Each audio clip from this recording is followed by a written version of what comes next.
Hello there, fellow model makers. It's time now to putty, sand and paint this kit. I will be using this Liquitex modeling paste, which I have found works just as good as any putty, but is much cheaper. I do have Tamiya putty and Perfect putty. They work just as well. You can use whichever one is handier. Let's start with this gap along the nose cone seam. I first push in some putty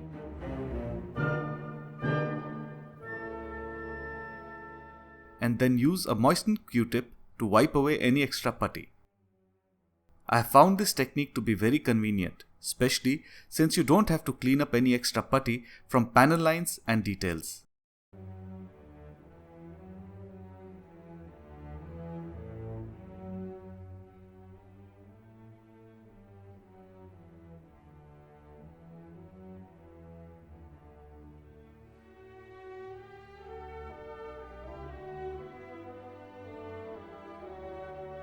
It's now time to fix all the weapons pylons in place. If you remember, we had drilled tiny reference holes in the wings. Now, we can widen them so that the pylons fit in.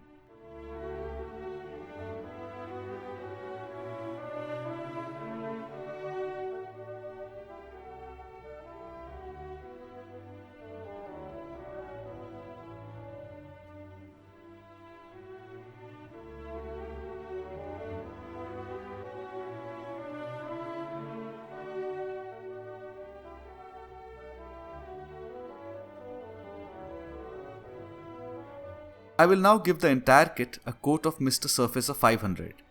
I later realized I should have gone with something finer, like 1000 or 1500. But no harm.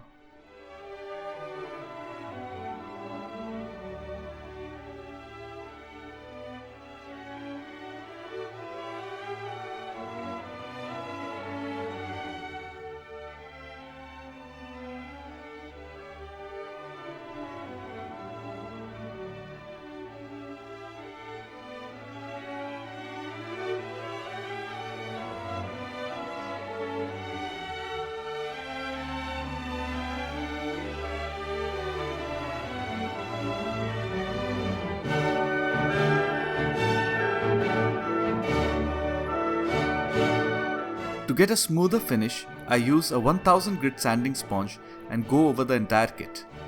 I brush away the dust from time to time and work towards a smooth to touch finish.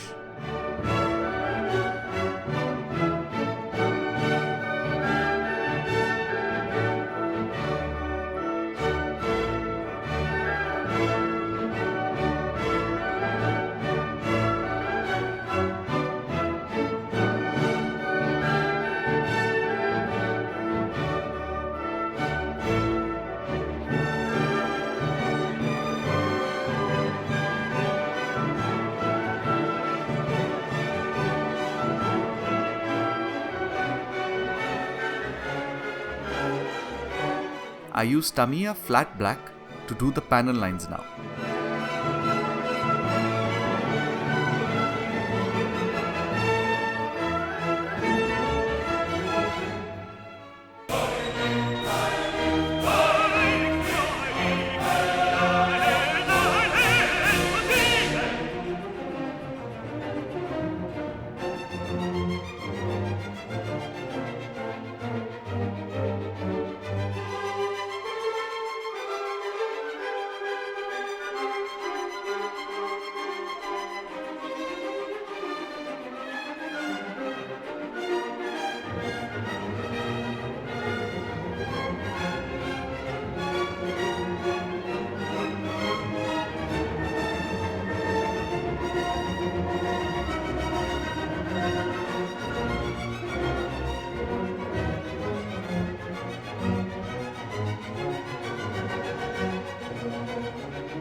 some satin white for the nose.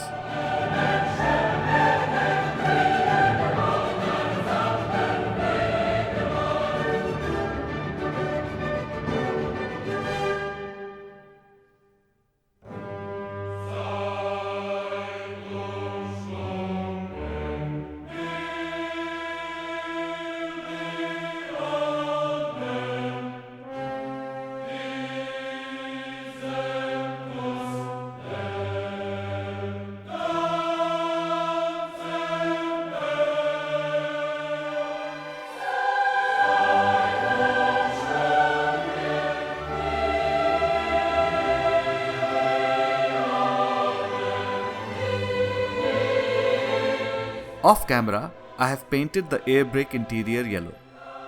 The brake itself, however, needed some puttying and sanding as it had 4 huge injection pin marks on it. I have done that off camera and now I paint the interior yellow as well.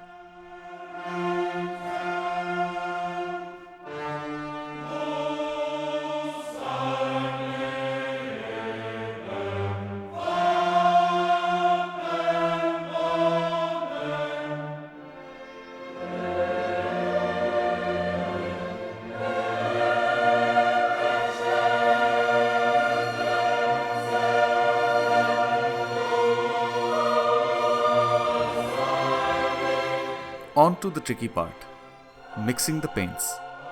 For the light blue base color, I mixed Hobby Color blue grey and white. Please note, this is Aqueous Hobby Color from their acrylic paint line, and that is why I could mix it with Tamiya. Be very careful about which paints you mix. They must be the same base type, that is, acrylic with acrylic, oil with oil, and so on.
I start the top half of the fuselage with some light grey. This was to prove to be the wrong color choice, but anyway.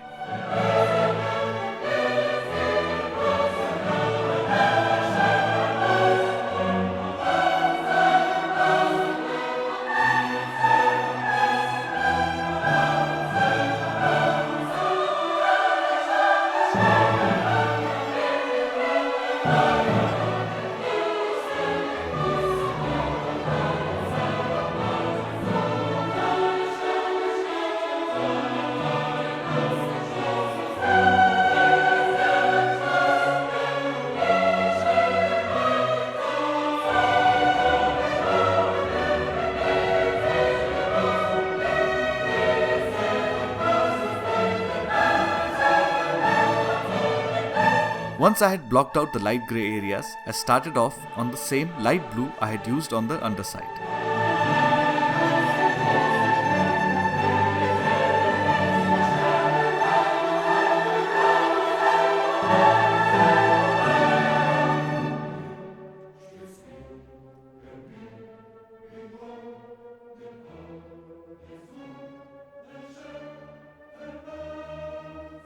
And finally, I added the dark blue.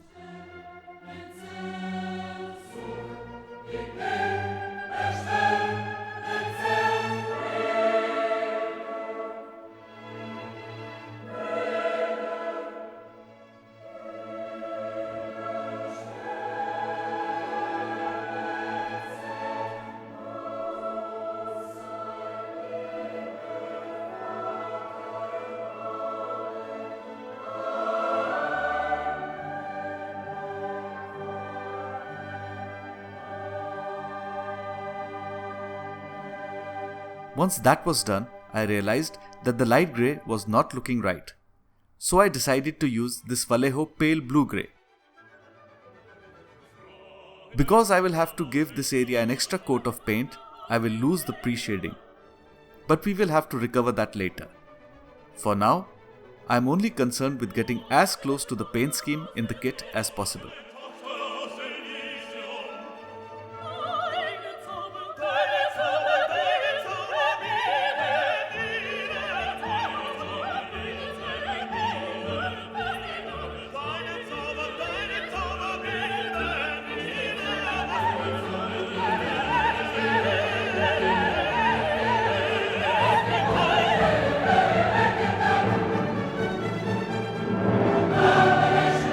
And now to unmask this kit.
I seal everything in with a coat of clear gloss varnish.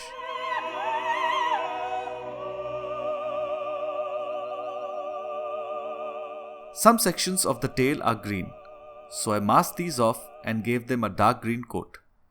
Please note that despite the masking, I am using this plastic piece to stop the overspray.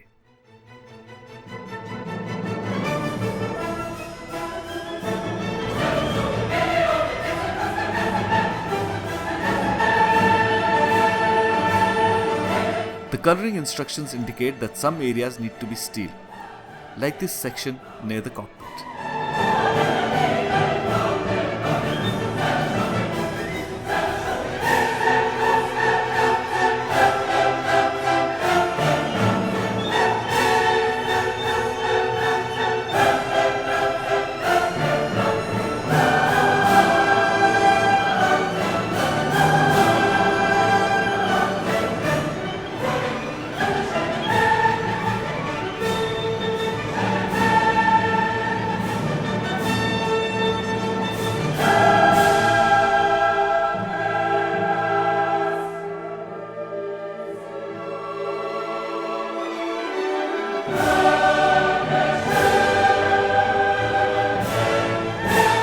Well, that's about all for this episode. Next time, we will take on the decals and try to finish the kit. Thanks for watching. Comments, discussions and advice are more than welcome. Till next time, good luck fellow modelers and have fun with your models.